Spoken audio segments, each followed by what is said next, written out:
എല്ലാവർക്കും എൻ്റെ യൂട്യൂബ് ചാനലിലേക്ക് സ്വാഗതം. ഞാൻ ഇവിടെ ഉണ്ടാക്കാൻ പോകുന്നത് ഒരു അടിപൊളി കോവക്ക വറവാണ്. ഇതെങ്ങനെ ഉണ്ടാക്കുക എന്ന് ഞാൻ പറയാം.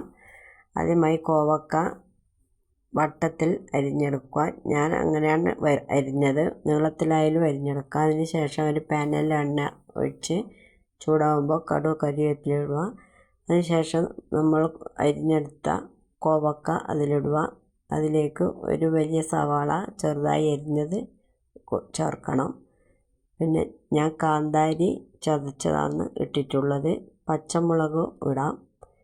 അതിനുശേഷം പാകത്തിന് മഞ്ഞൾപ്പൊടി, മുളക് പൊടി, ഉപ്പ് എന്നിവ ചേർത്ത് നല്ലവണ്ണം ഇളക്കുക. ഞാൻ ഗ്യാസിലാണ് വെച്ചിട്ടുള്ളത്. ഇപ്പോൾ ഫ്ലെയിം കുറച്ച് വെക്കണം. ഇതിൽ ഒരു തുള്ളി വെള്ളം ചേർക്കേണ്ട ആവശ്യമില്ല. ആവിയിൽ വേവിച്ചെടുക്കേണ്ടതാണ്. അതിന് മൂടി വെക്കുക.